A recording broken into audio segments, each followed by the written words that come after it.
British parliamentarians overseeing the country's official petitions process have written to Boris Johnson's government demanding a real answer to a petition to release a buried report on the ethnicity of grooming gangs.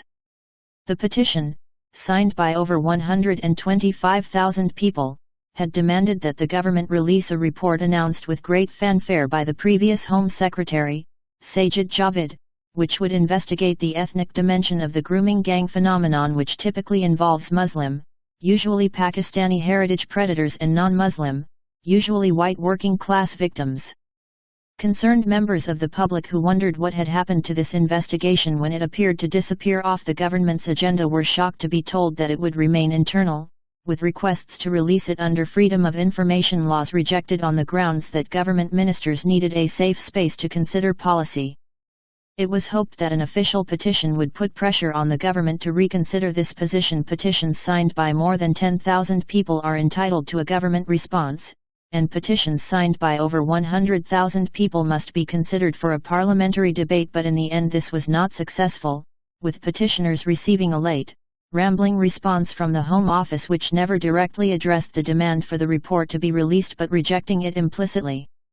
Parliament is now demanding a fresh response, however, with the Petitions Committee, which oversees the petitioning process, saying it was not acceptable for the Home Office to not only fail to meet the petitioner's request, but to even give it a straight answer. In a letter addressed to the Home Secretary, Priti Patel, Committee Chairwoman Catherine McKinnell MP noted that the government did not directly address the request made by the petitioner in its response, and therefore did not meet the standard for government responses that has been agreed with the Leader of the House of Commons, currently Jacob Rees-Mogg, who was CC'd in the message himself. Your department's response explains the government's current work on child sexual abuse, which includes investigating the characteristics of group-based child sexual exploitation, and states that this work will inform the government's forthcoming strategy. However, the response fails to respond to the petitioner's request for this work to be published, McKinnell observed. My committee has already received a significant volume of correspondence complaining about the government's response, and I am sure that your department has been receiving similar correspondence directly, she added. The Petitions Committee chided the Home Office for providing a response which was both substantially late and not even a real response, insofar as it did not address the request for the report to be released.